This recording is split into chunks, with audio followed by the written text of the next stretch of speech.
All right, what's going on, guys? Welcome back to Card Talk. I'm Ryan, joined as always by Tyler and Lou. And today we have a lot to talk about. No different than any other week. We're going to talk about a lot of stuff. The Astros Yankees is the one thing I'm excited to talk about. We have Penn State, Ohio State this weekend. So hopefully, Ty, I love you to death, but hopefully the October is not your month. I love you to death, but I'm hoping that's the case. Yeah, a lot of other things to get into. We'll talk about Mac Jones and Bailey Zappe and what kind of a mess that was for, as Lou says, not my Patriots last night. Yeah, we've got some Facebook questions. We've got some play of the week, as always. But we'll start with first things first. What's on your mind, Lou? We'll start with you. It's difficult for me to speak on it because I hate the Yankees so much, and I'm trying to be respectful to my friend Tyler and all my friends who You are can Yankees go there. fans. I'm upset. Most Yankee fans have strong disdain right now. They're trash, and they were trash all year long. And I tried to tell everybody. I tried to tell you. I said it on this show. I said Aaron Judge is a loser. I said Aaron Boone is a loser. I said the entire team was filled with losers. Garrett Cole, loser. Nestor Cortez, loser. Josh Donaldson, biggest loser of them all. They stink. They stunk all year long, and they got swept out of the building. They got taken to the fifth game with the Cleveland Guardians, as we said last week, and then they got swept out of the building in their own house. They watched the 2004 Red Sox video against the Yankees for motivation, and then got embarrassed in game 4. They suck. We're on to the World Series. Beep that, Jay. We're on to the World Series. The Phillies now want their we want Houston, da-da-da-da-da. We'll see. We'll see them this weekend. I highly expect this series to go just as quickly as the last one, and that's what's on my mind. I waited all week for that. I hate them, and I never want to hear from them again. It's over now. That's the best. I had a fun weekend. I had a nice weekend. Me too. Friday night, I was in the building, the world's most famous arena, aka Madison Square Garden. Watched the Knicks take a dub against the Detroit Pistons. I believe they played. Little Cade Cunningham. I mean, we mopped the floor with them. Knicks 2-1 start, playing well. Brunson, we got a real point guard. Ja Morant, you watch the dude. He is something different when you watch him. Heard he had a good game last night too. Yeah, smoked the Nets, something light. I think 38 points. He's really a really phenomenal player when you watch him. Special. But yeah, I went Friday into Saturday. It was a little college footy. Yanks into Penn State beat down to Minnesota. The fact that we were 4.5-point favorites is the most disrespectful thing. In a whiteout, 111,000, sold out, loud on ABC, the proper channel that college football should be played on. I have a theme in my life. We just play backup quarterbacks. In a weird way, I think CJ Stroud might come down with like COVID on Thursday because the Jets haven't played a starting quarterback all year. Then we get Minnesota's backup in the whiteout. Both starters are the backup in New England. So the Jets are playing, again, a backup, whether they're starting or not. Is that who we play this weekend? Jets, Patriots? Yeah. I was thrown off by we. I didn't know, when you said we, who's we? But yeah, Jets, Patriots on Sunday. So boom, into Jets. Nice victory Sunday. Flying to London Thursday for 9 days. We'll talk about that a little bit. Feels like there's a lot of sports going on. Bought some sports cards on Twitter from my guy Slab Base over the weekend. Not over the weekend, this time last week. Picked up a Devonta Smith, SGC 10. Just changing my approach to things right now. And I think if you're a Philadelphia fan, you might want to pick up a memory of a nice 6-0 start. They got a real team. Philly's hot. They're probably looking to spend. Which is why I'm trying to pick up a couple Eagles cards and move some things at the London UK card show. I think it's called the London card show or the UK card show or both. London card show. UK Sports Collector maybe is one of the people that works with it. But feeling good. Going to some Premier League games coming up.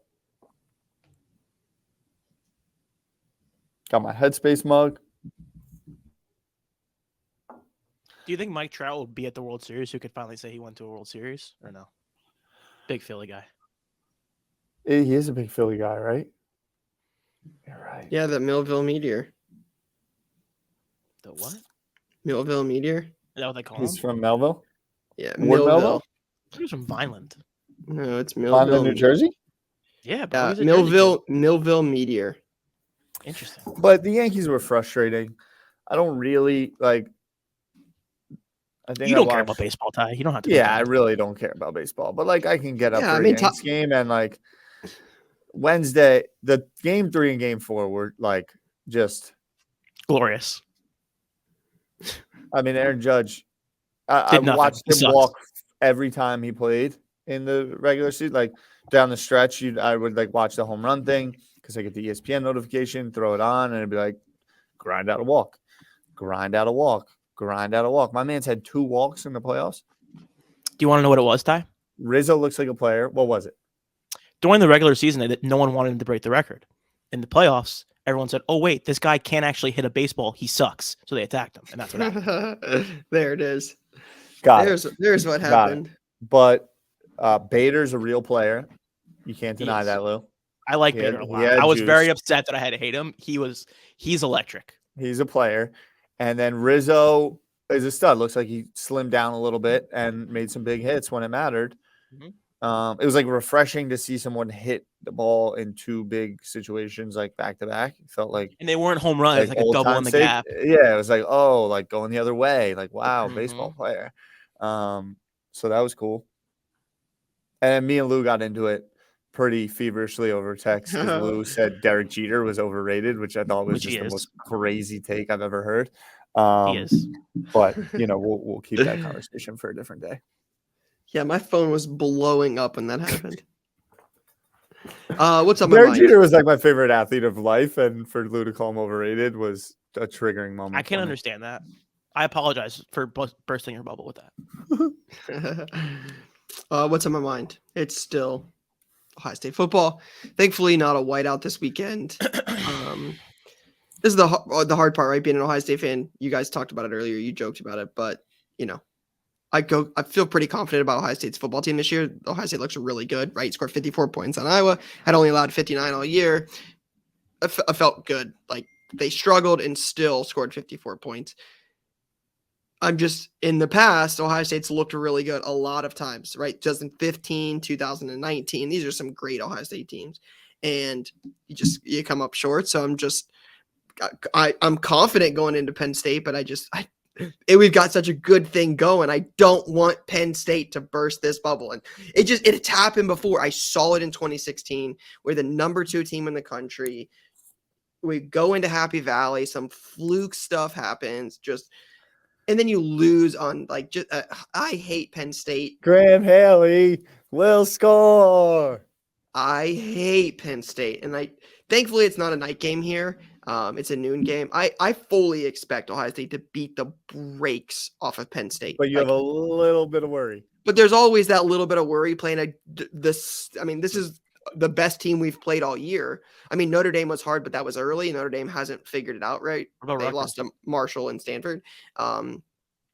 But I mean, Penn State's the most talented team we've played year to date.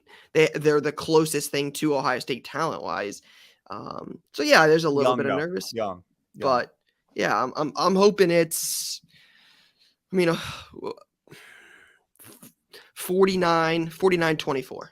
It's just such a long game when you play Ohio State. Like Iowa, there's I don't know, maybe 4 minutes left in the first quarter. They're kind of the mix. They make a defensive touchdown, and then somehow they still score 50 points.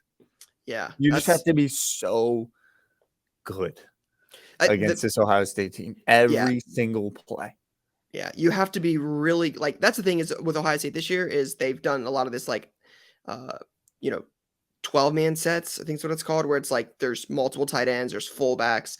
So Ohio State will run the ball against you, right? You got 2 guys averaging 7 yards a carry, right? So if you put those guys in the box, okay, cool. Well, let's put 8 in the box. Well, then you got All-Americans on the outside with Jackson Smith and Jigba, Marvin Harrison Jr., Emeka Ibuka, number one wide receivers, and CJ Stroud making NFL throws. So it's like, how do you want to lose? So you have to be really sound on defense. And then you also have to be willing to run the ball against Ohio State. Or you have to control the clock. If you can't control the clock, Ohio State scores in a hurry. And when they score in a hurry, I mean, they're 36 of 36 in the red zone. If you can't stop Ohio State from scoring and you can't keep the ball, Ohio State scores 21 points in a matter of minutes, and you're like, then you got to ask Sean Clifford to be the Heisman candidate you want him to be, Ty. I know. He just doesn't have it in him. He doesn't have, unless it's a whiteout, but we are home. I want that. I like the guy. He's grinding, and he's got something nipping at his heels, and he's still holding down the program. Who do you think's older, Ryan or Sean Clifford? I think Sean Clifford is older. I think it's sneak close. It's not close. I assure you, it's not close. But yeah, big game. Big game for Lou coming up, right? World Series, Astros back again. Phillies, Astros, not really excited, but maybe for my man Lou. Starts on no Friday, one cares about this but us. Yeah. What? No one cares about this World Series but us. It starts on Friday. Jaquan Brisker had a nice interception last night. Yeah, you know who Rookie stinks? out of Penn State. You want to talk about the Patriots or no? Yeah. Because there's actually good card storylines in the Jets and Patriots game for different reasons. Mm-hmm. Because I think on the Jets side, Breece Hall, who we just talked about last week, is like the biggest guy, possibly the most successful guy from this draft class, maybe outside of like a Pickens and Kenny, maybe out for the year with torn ACL. Yeah, and that sucks. It's brutal. And then on the other side, you have these two quarterbacks. One who everyone was buying last year, and it was the most obvious thing of all time. That was a bad decision. And now you have this guy this year who everyone's spending money on. Ryan, what did you say they were selling for? You told me before the show. I saw Bailey Zappe? score rookie cards last night going for $30 and $40. I just don't know how that's a good idea for anyone to spend $30 and $40 on Bailey Zappe. It's not. Thank you. So that's a terrible financial decision. That is a waste of money. I, if you are a Patriots fan and you love score, that's awesome. You should definitely buy that. But if you have any intention of making money on those cards, that is not something you should be doing. That is like Clyde Edwards-Helaire, Donruss 2.0. That's exactly what it is. It's just a mess. So, and it doesn't help that the team stinks. The Patriots stink. The quarterback stinks. The defense stinks. So, I expect the Jets to win this week. Yeah, we're on to next year. I'm taking the Jets motto. I mean, there's always next season. Like, yeah, Bill Belichick looks rough. And I saw you guys talked about it earlier. Like, yeah, Bill Belichick's doing terrible without Tom Brady. It's a losing record. I'm like, yeah, Bill Belichick's a good coach, right? I think so. Based on what? What he did with Brady. Yeah, Brady was awesome for him. Another guy who's finished. It's a real shame. Yeah, that's what I was going to say is Chase stink. It's not even him. That's the crazy part. Apparently, it's just the receivers are dropping balls left. Did you see that Mike Evans drop? Yeah, brutal. I didn't see it. Oh and my goodness! Did you see the ref trying to get his autograph after the game? Yeah, he did. He signed it for him. That was wild. I couldn't believe that was even happening. Mike Evans has a walk-in touchdown. Walk-in. Brady right on the. Yeah, Jay said 10.8 yards of separation. Nobody near this dude. It just doesn't. I mean, hits him right in the hands. Just drops it. Straight drops it. Drops it. Same thing happens to Zach Wilson every week.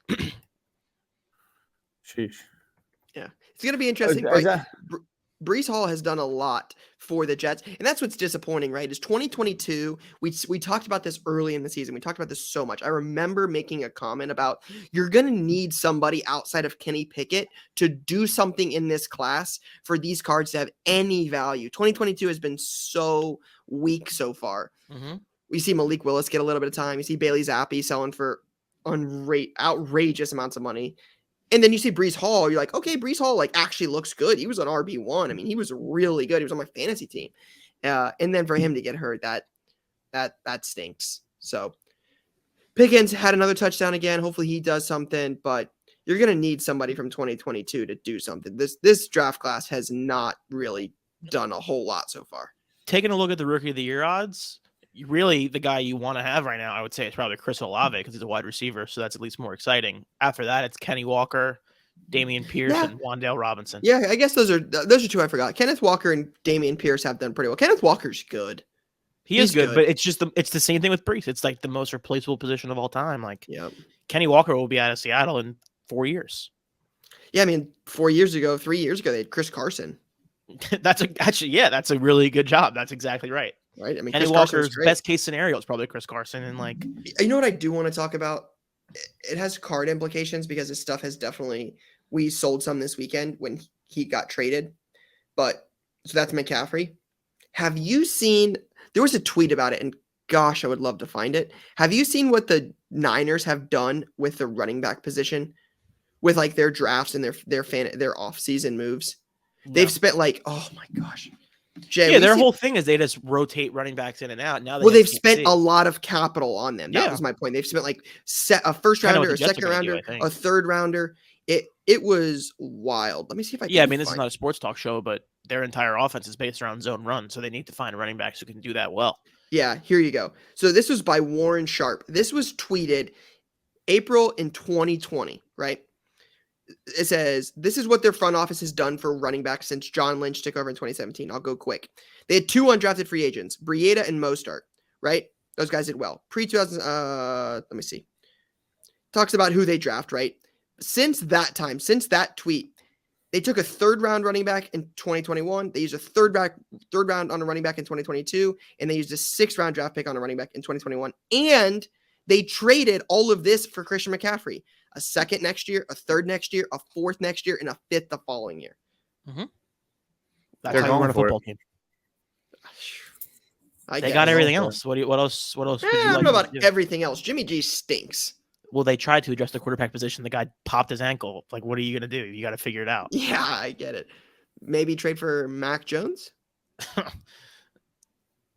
Listen, someone said something funny. If Sam Darnold and Baker Mayfield can get 2nd-round picks, like, Mac Jones should be like 3 first-rounders based on. Baker didn't get a second. He got a. Sorry, I'm thinking about Sam, and there was somebody else too. I forgot who it was. What about another interesting thing that has implications on cards? I think people should probably be cautious about is I talked about it yesterday on my story. I texted you guys. No, Ty, you and I went back and forth a little bit about it, but the Colts doing exactly what I thought the Vikings would end up doing.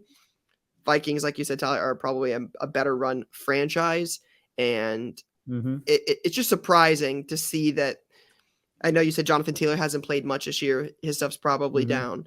But going to Sam Ehlinger and basically saying, hey, Matt Ryan's hurt, but we'd have done this regardless. We're going to see it with Ehlinger. This is kind of the same sentiment I thought that would happen with Minnesota, where it's like next year's draft class is so good for quarterbacks.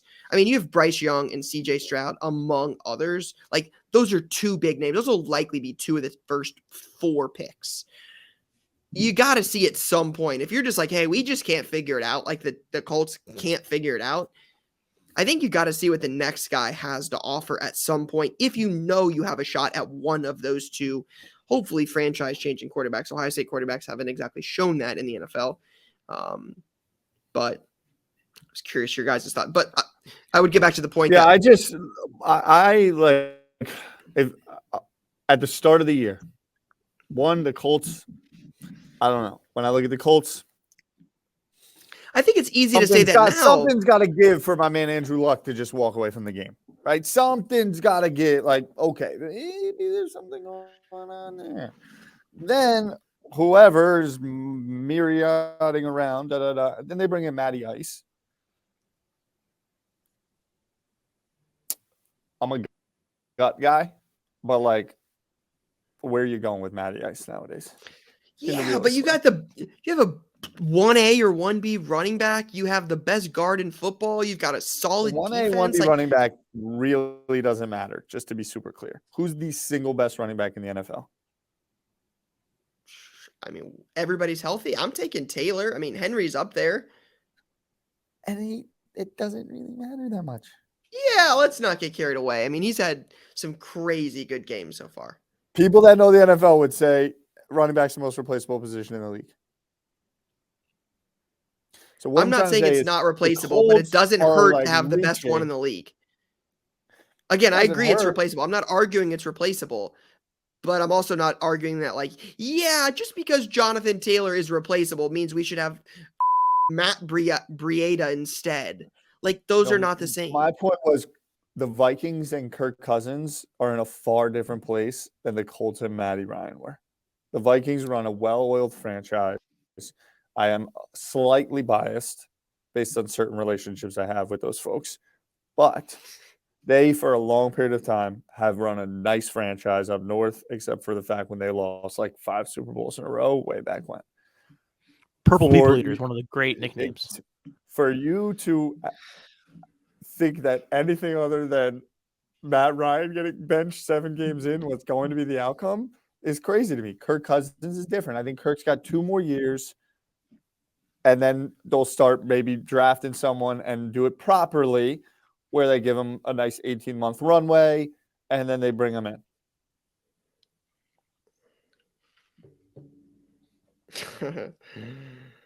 Before Washington happened, and before, like, the Irsay is like the original bad guy owner. He's just one of he's just a crazy guy. He's a wild and crazy guy. He gets after it for sure.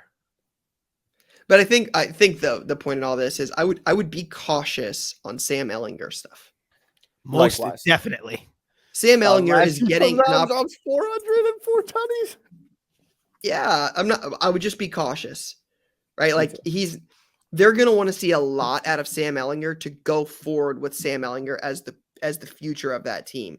If not, they will make a decision in the draft, and that will right the ship for Ehlinger. So I'm just not sure I would go buy $40 score rookie cards of Sam Ehlinger because he was named the starter. I think those have long-term consequences in cards. Projecting this out for 12 months from now, do you think Sam Ehlinger stuff will be more or less than it is currently selling for right now? My answer would be less. So I would just be cautious that if you're a Sam Ehlinger fan and you're like, hey, I'm his number 1 fan, I loved him at UT, got to get some Sam Ehlinger stuff. That is different if you have cash to spend on that. I think if you're like, hey, Sam Ehlinger is the next Tom Brady, that's a much riskier conversation, especially in a world where cards and many other things are not necessarily on fire. They're actually the opposite. So I would be cautious on buying Sam Ehlinger and $40 score Bailey Zappe rookies. Yeah, I think if you put it in the context of they're trying him out to be their backup going forward, it makes a little bit more sense. Like, I think no matter what, if they're changing their organizational strategy to drafting a quarterback rather than going with these veterans year after year, Sam Ehlinger is probably trying out for a backup role more than anything. Yeah, no, like you said, Sam Ehlinger wins the Super Bowl this year or goes to the AFC title. It's a different conversation. Like, it is. I'm not betting on that to happen. They're not going nowhere. Again, their division kind of stinks. Like, it's not that crazy to say, but like, he's not very talented. I would say his upside's probably lower. Yeah, Jay's right. 3-3-1. Like, they're probably not drafting at the top of the draft this year. Again, to say I don't think anyone should be buying Sam Ehlinger cards for the long term, but they're not in like a just throw it all away phase right now. I don't think, just by default of their division being so bad. Yeah.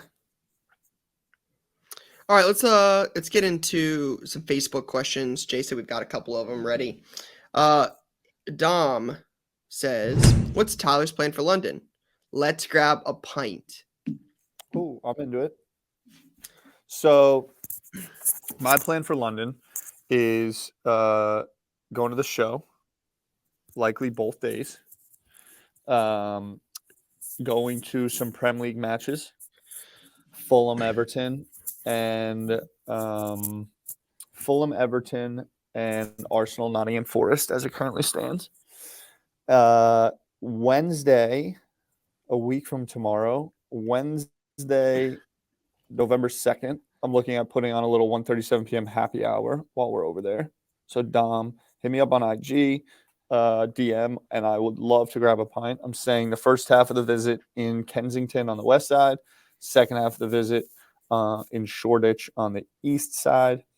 Actually not staying in Shoreditch, staying in Holborn, and trying to bounce around and do some different things. New Prime Minister in London.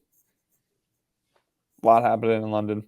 and then I'm going to hang with Rye. We're going to record an episode. Penn State's going to pull just the classic October upset at home. I actually really don't believe that, but I'm just going to say that. And Saturday night post-show Card Talk recording post-Ohio State game. There's Penn State bars in London, boys. I don't know.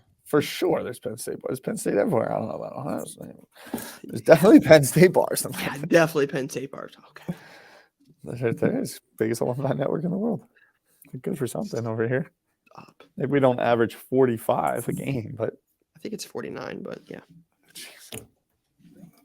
That's the plan. Get in the mix. What about Rye? Rye, what's your sitch? Yeah, so this was a last minute thing. Obviously, I've never talked about this yet. But we are going. Never been to London, never been to Europe. Really haven't been outside the country much. So this will be a fun time. So if you have any recommendations on what to do, would love to hear that. We'll be over there with Reg for a few days as well. Post show won't be there nearly as long as Tyler, but the plan is to go Saturday for sure. I'm not sure on Sunday yet. Brian is my videographer will be flying home Sunday, so I'm not sure what our plan is Sunday, like what we're going to try to do. But want to try to get some content over there. Likely film some card talk stuff. Post that live from London. But yeah, just enjoy it. Never, like I said, never been over there, and excited to see what it's all about. I'm really, really looking forward to this. Actually, you hear that there's a card market over there, but it's likely different than what we deal with. It's probably a lot more soccer, right? Don't see that as much as the shows I go to, so I think it'll be fun. I'm looking forward to it. But yeah, like I said, if you have any recommendations, definitely shoot me a DM on IG. So. Doug Hurley says, what are the major factors to help decide to sell or hold in a down market? So I personally think this is more of a personal situation than it is a player's potential outcome as much. I think this is, there's a couple things I think about when I decide to sell something. One, am I making something, right? Am I making a profit or am I taking a loss? Two, what do I need the cash that I'm selling the item for, right? Am I putting it back into the market where do I have a better investment? Do I need the money to pay my bills, right? I'm talking mortgage, insurance, car payment, phone bill, etc. There's a lot of factors that go into this, right? Do you expect the card to continue to drop? Is this a card you would want to own in 20 years, right? I bought a 52 Mantle a month ago. That's a card it might drop, right? It might go down 10, 20, 30%. I don't know. I don't have any idea. It could go up. But that's a card I'm content with holding for 30, 40 years, right? As a retirement piece. Not, I use Justin Herbert a lot, so we'll use that. I mean, Bailey Zappe, right? Like a Bailey Zappe patch auto sells for hundreds of dollars. That's not something I'm necessarily gung-ho on keeping for 30, 40 years. So I think that there's a lot of factors that go into it, but a lot of it for me is like, everybody's personal finances are different, right? Like some people are just call a spade a spade. Some people are probably over leveraged in sports cards, right? The card market was at an all-time high. It was crazy. Everybody listening can attest to that. So I think a lot of people have a lot of sports cards. So although it may sting to sell some at a loss, there's nothing saying that this isn't going to get worse. There's nothing saying that the market is not at the bottom yet. It could get worse, right? So it may be better to take it now, because the way I look at it is if you sell it and you have a lot of sports cards and the market rebounds, well, everything else you have may rebound, right? So you have potential upside there. But if it continues to go down, the consequences could be far more severe. So I think for me, I think the goal, I mentioned it last time, like it was like 2 weeks ago, the question came in on like, what are you buying and selling at the moment? I think our thing is things we can sell in 7 days. I think we're trying to be pretty liquid on stuff, pretty lean. And when the market is as volatile as it is right now, it's real high and real low on some things. Again, Bailey Zappe is the person that's really, really hot. And you see guys like, Justin Herbert, they lost to Seattle. Herbert stuff can't be hot right now. Mac Jones stuff can't be hot, right? So the market is so quick to react. We talked about it earlier this year. You guys on Joe Burrow. You smoked him. My man threw 400 yards and 4 touchdowns. Like he's the only player to ever do that multiple times. Whatever the stat line was, like 500 yards and 4 TDs or 400 yards, 5 TDs. He's the only player to ever do that more than one time. Like Joe Burrow stuff. Do I think Joe Burrow stuff should have a 20% rise? No, not at all, right? But that's not what the market does. People are like, oh, Joe Burrow, they're back, they're good, they're going to win the Super Bowl. Like people are so quick to react on that. And I think with the volatility of the market, with what's going on in the world right now, I don't think it makes sense to be as invested in guys that could change so rapidly. I think that's more of a risk. So I think a lot of the decision to buy or sell at this point has to do with everybody's personal financial situation and their own investment in sports cards. Yeah, I think that's fair. I think it's very clear as a non-deeply educated in the finance world, what is currently the state of economy, the state of inflation, the state of all things extra spending, capital, and cash. Obviously, things were so crazy during COVID. People were flush everywhere, deals left, right, and center, yada, yada, yada. But for me, the major factors that help me to decide whether to sell or hold in a down market, this is how I kind of rock and roll. I do think lower price point stuff is still a play. I think when you take margins into consideration, like just this past week, I went on Twitter and I very much enjoyed doing a nice little deal, bought 2 cards, SGC 10, Josh Giddey, who I like. I've always liked him. I think, and my mindset in this purchase is I think Australian fans are incredibly passionate, and I think he's their guy. So I think that there's a market for that. Bought a $65 card. I like Josh Giddey a lot. I like to have inventory so when I go to shows, I can do some trading, I can do some dealing, and I think there's a little bit of leverage in that card. Maybe you move that card, you buy for 65, you sell for 80, 75. Margins, it's a nice little play. And I did it on Twitter, so it wasn't kind of tax or anything like that. Then I got a Devonta Smith card for $55, SGC 10.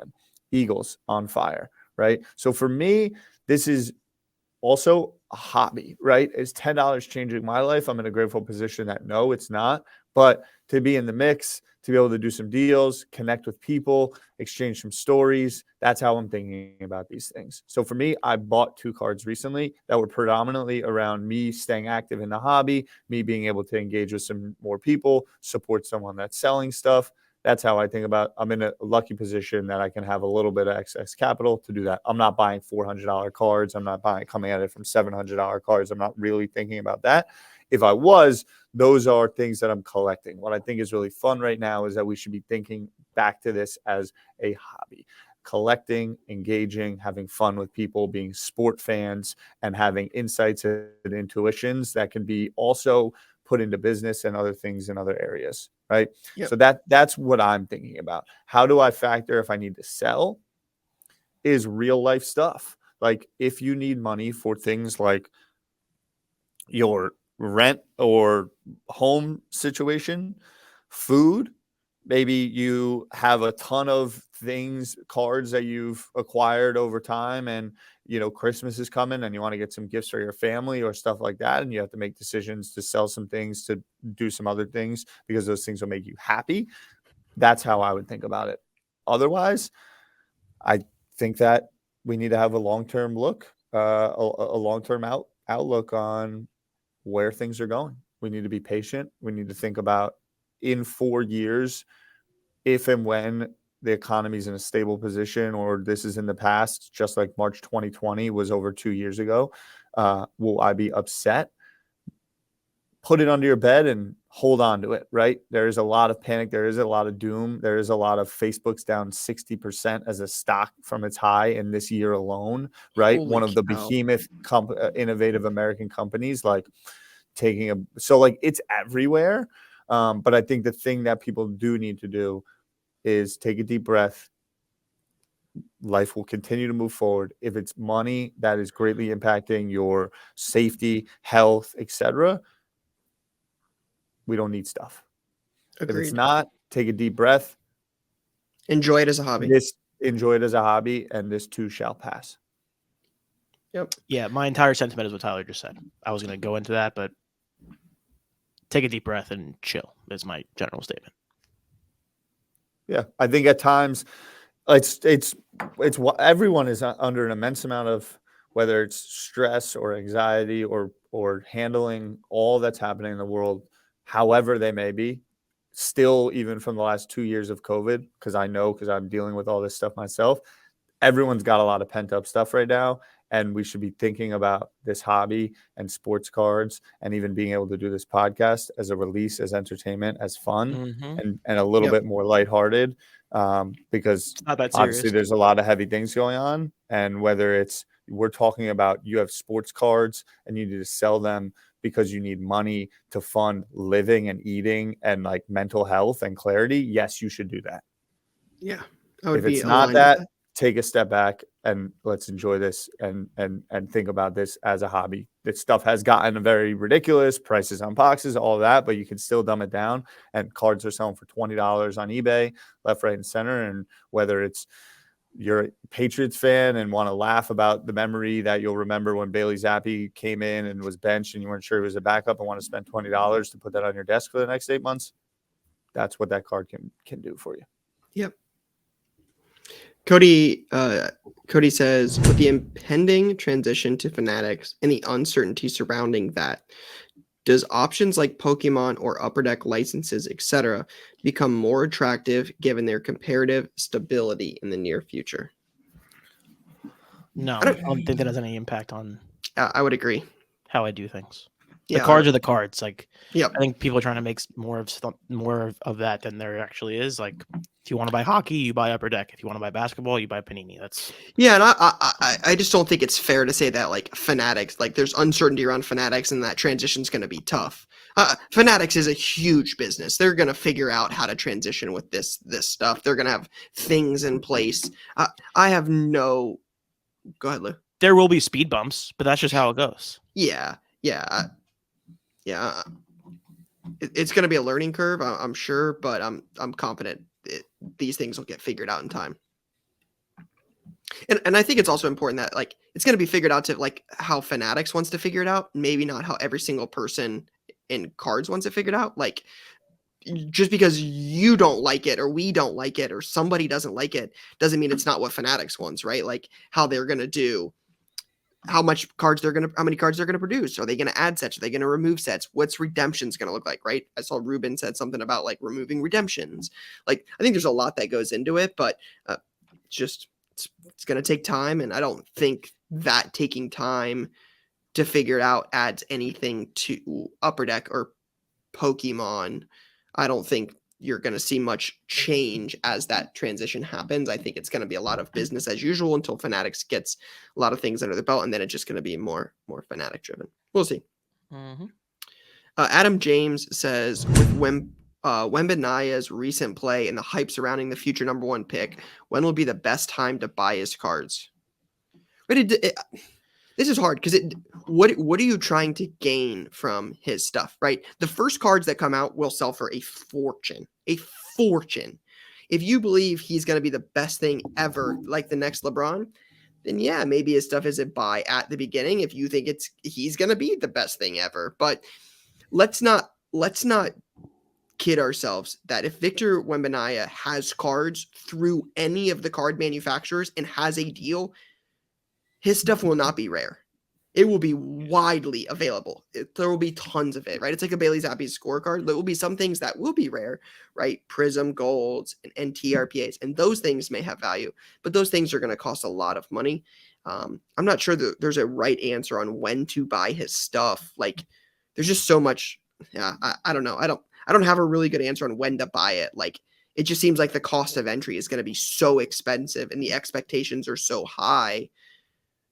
It's going to be hard to pay off. It's going to be interesting when his stuff comes out because he's going to be like Zion 2.0, I think. Yeah, I was thinking about Zion. Obviously, the hype around this kid is crazy. To me, to your point, what are we looking to accomplish?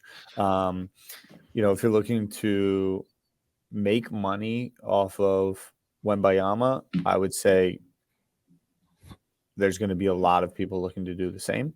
I would say especially in this market. Zigging when people are zagging makes the most sense.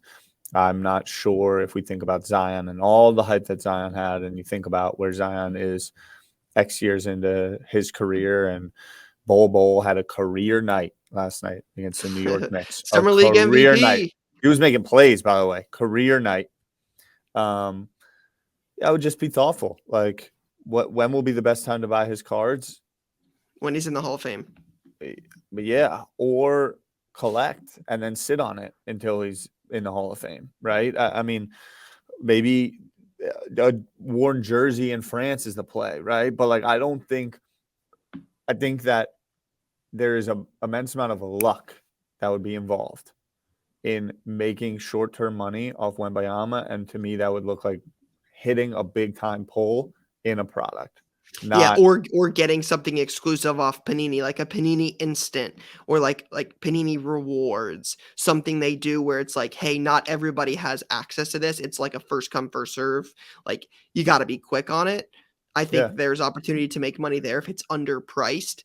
But you also got to be realistic about that, right? Like, I went to Atlantic City on Thursday night for my boy's one-night bachelor party, even though he is married and has a kid, and I got smoked. Like that, Wembanyama, everyone is thinking this. Everyone is thinking the same. First ticket, I would imagine someone's getting the overtime appearance in Vegas, ticket graded.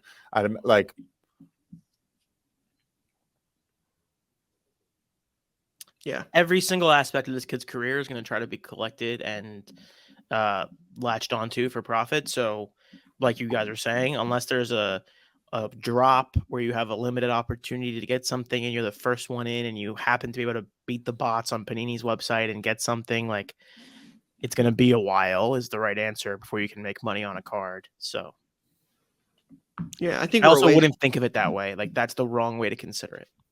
Yeah, I think we're a ways away from those cards being out too, and I think there's a lot more that has to happen in the global economic world that will matter on some of these things. Based on current production and release timelines, we're not going to see Victor Wembanyama in an NBA uniform in a tier 1 release for Panini or whoever 2 years, 2.5 years. Like, it's going to be a long time. We just got cards of Chet and Paolo Banchero. We just got them. And it's like not even the regular. It's like what release is it? Immaculate Collegiate. Yeah, like, it was online. The real stuff isn't coming for a long time. Oh no, long time. I just DM'd him in July of 2020 to try and do a little 1:37 p.m. coverage on Wembanyama. You did? Got ghosted, rightfully so. That hurts. Yeah. Dang, we tried. All right, last question before we move on to play of the week. Dan Miller, if you pull a 101 and know it's not going to gem but still want to slab it, do you authenticate it or take the grade no matter how it is or how low it is? Or is there a cutoff? Authenticate anything you think will be below an 8, or maybe it doesn't matter. So I think this is different for every card, every case. Are you keeping it? Are you selling it? It depends.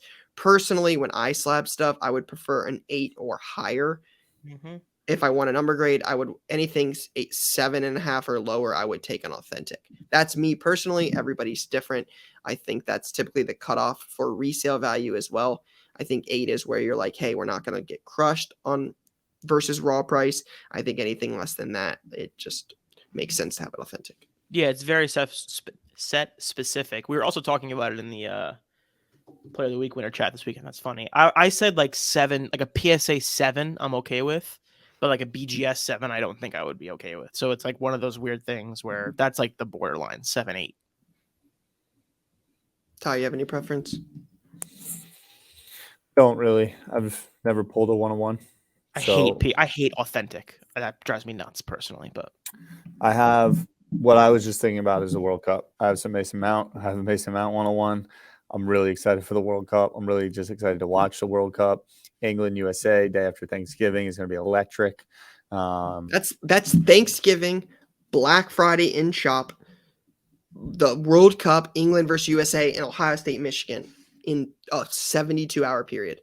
Yeah, it's going to be really cool. So I don't have an opinion. I think you two nailed it on the head. And I have a 101 Jalen Brunson that I bought at Ohio, not at Ohio State, in Ohio at trade night. and he's now the Knicks point guard. Love it. All right, let's get into play of the week.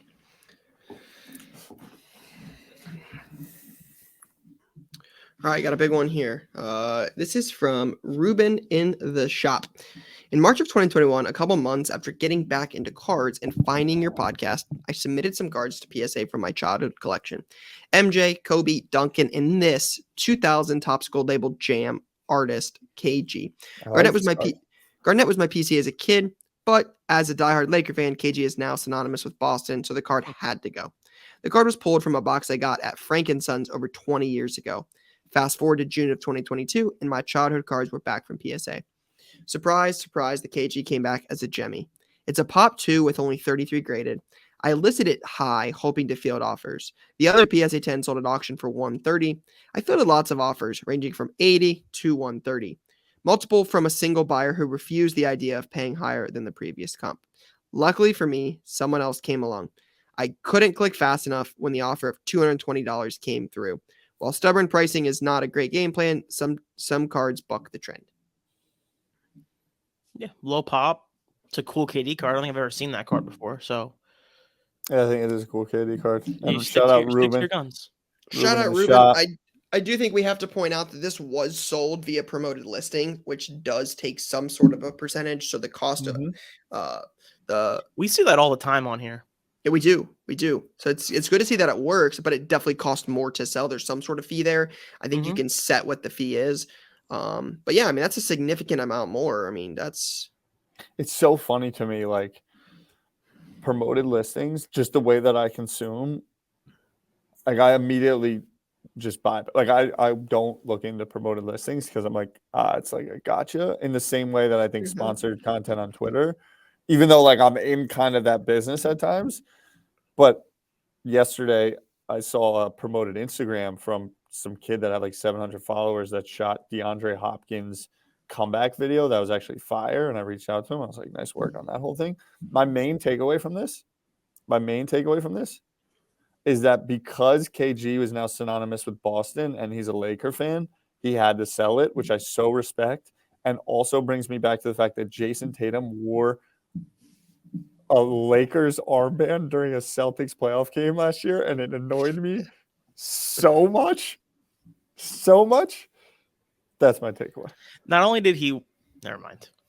Yeah, wore it and posted about it, and Never mind. That was weird. It was so weird. Yeah, if Zeke did that for Michigan, I would like disown him. Right? It'd be like, no, you're done, bro. You're done. Yeah, like if CJ Stroud was like looking up to Tom Brady for advice, like that'd be tough. Yeah, no, it couldn't. No. Yeah, like that's actually a good comp, I would say. No shot in a million years. It was 0% chance. Wearing maize and gold on his wrist. No, I hope they would like cut him from the team. Cut him from the team. Next. Star stock. Throwback. Aaron 1756. Matt says second shot at play of the week. Have been active on the old Star Stock site. Though they don't accept new cards, you can still buy raw cards on their site. Discovered that the highest rated A raw cards on site gem at a much higher rate. Have been focusing on the Josh Allen rated rookie card. So far, I've bought graded and sold 29 of them. Of the 29, I've gotten 1 8, 8 9s, and 20 10s. Have spent $1,794 on cards and $696 on grading. Sales on my eBay, of the 29 cards on eBay and my slabs have generated $59.05 in sales, leaving a nice profit of $34.14. I didn't even know Star Stock was still in business. W. That makes me really happy. What a play. Makes me because you're right. It's like Star Stock shut down pretty much as far as I understand it. Like I don't know the whole deal, but they haven't been doing anything as far as I know in card space. So like, but wait. This is more like a question about Star Stock. Like, aren't they like months behind on sending people their cards back, but they're still sending out fresh orders to people that are buying on there? That seems shitty. Yeah, I don't know how that all works. Yeah, that's exactly the case, right? A lot of people have been complaining apparently that they're super behind, but I guess this guy found a system where he's just buying up all the Josh Allen, Star Stock A cards, raw cards, and just grading them, and he's killing it. Yeah, that's tough if they're behind on orders, but filling out these new ones, That's really unfortunate if wild. that's the case. But I don't know that. I I don't don't know the think- details. This is a great job because I've heard this too. I remember hearing this back in the day about how they're higher graded higher numbered raw cards, whatever the Yeah. proper term is. They I mean, grade out really well. This is awesome. The idea of it is very cool. Like if you're like, hey, this actually works. This is proof of this. If he's buying A's, like it's proof that it like proof of concept. I mean, what's that? 60%, like 66% accuracy. That's pretty good. Yep. So I think it's a beautiful play. I love seeing Matt Arnold, 32 followers, paying attention to the pod, making plays on Star Stock, like clearly has a focused game plan to pick up some dollars during this like market and time. And I think it's a very commendable thing. My gut would say he's a Buffalo Bills fan, which is like lean into your passions and interests and find a way to make some stuff happen. love it. Next. All right, this is from Celtics Card Jason Tatum. 0. Got right on cue about Jason Tatum. This is about 3 weeks ago. I was browsing some eBay auctions and came across this Tatum Crown Royal rookie auto ending. It was at a really low price, in my opinion. I was able to win the auction for $280, which was surprising to me. After taxes, it was about $303. I knew this would be an easy flip once the basketball hype started to gain some momentum, and I was proven correct when I accepted an offer for $400 last Saturday. After fees, my net profit was only $41.79, but just really shows a trend in the hobby I've been seeing lately that leads to very easy flips, which is simply being ahead of the hype. When someone was buying football, these basketball auctions were slipping under the radar for the low. Now that basketball season is really gaining momentum, I'll probably look to baseball as I think that might be a play. We've been saying this since day one in the show. Yeah, zig Such when a others zag. Yeah, this we actually literally just said it like 5 minutes ago. Tyler did. This is a very good explanation of what we've always said. Stay ahead of the curve. When baseball's hot, you do football. When football's hot, you do basketball. Like it's very straightforward and continues to work every single month. Yep. All right, next play. This is from Penthouse Cards. It says, my girlfriend had an old classmate that was clearing out her house with her boyfriend. They had over 100,000 cards, a lot of completed sets that they didn't want, and were going to throw them out until she heard that I collected cards. I took them in and went to town searching for cards. I filled a 5-row shoebox with singles for shows, made packs to give out to kids, and found some Kobe rookies, Jeter rookies, and 1990 Marvel Universe superhero and villain cards, which are mint. The biggest find, though, was in a box labeled incorrectly, because inside was 86 Fleer basketball. It had some stickers in there as well. No Jordans. I sold a Kobe rookie to purchase top loaders for the shoebox and already had $500 in value and used it to purchase some boots for work and some top loaders for the value box. All in all, have about $3,000 profit before the cards come back from PSA in this collection. Very lucky I've received this. Can't wait to see the smile on kids' faces when they get some free packs. Hell yeah. That's crazy. That's a big old stack of 86 Fleer, and those look clean. Crispy. Crispy clean. 96 Kobe rookie. Love it. This could work. But I think this is a play at the moment. Like, and I love how that he's like, hey, I use these to buy boots for work. Like low flips, right? Adds up, and it doesn't have to be $15,000 cards. It can be boxes that require a little bit of work and some free time, and it leads to things. And that is what play of the house or play of the week is for. So shout out to Penthouse Cards for the play. Line. Michael Ryan Day. Love it. Ryan Day. Nice. I mean, absolutely love that. Scouting report for our next Penn State. I was on. He says I was working on scouting report for our next opponent during lunch, downtime at my desk, and I heard of our offensive QC say that Ehlingers was named the starter. I thought it was a great idea to go on ComC quickly, buy up some stuff, and flip them quickly. So he's got a picture. Bought like a copper die cut of Ehlinger from Select for $15, sold it for $19. Bought an Ehlinger Disco Prism for $9.60, sold it for $13.30. Bought Ehlinger Prism Base, bought one at $4.25, one $4.49, sold them both for $9.26. And then bought a green Select Pulsar Prism. Or I'm sorry, it was from Prism Green Pulsar for $6.83, sold it for $9.50. Love it. This is what ComC has been good for over the years. I don't use it as much anymore, but I definitely did this back in the day, and I think this is there's opportunity here if you know what you're looking for. Yep. I think this is where eBay Vault as a product will also come into play for some of these quick things and like liquidity and being able to make some margins if and when it gets to scale of like someone could go on and do something similar. Yeah, I think the ability to buy and sell, right, to make transactions at a much quicker pace is going to be a big part of the future of cards. So, all right, let's pick a winner real quick. Mine is the Star Stock Buffalo Bills Matt Arnold play. So is mine, but I anticipate there being some negative feedback on that. Yeah. Jay, flip through him again. Oh, yeah, I have no context on where Star Stock currently sits Me either. as a business or what they've done.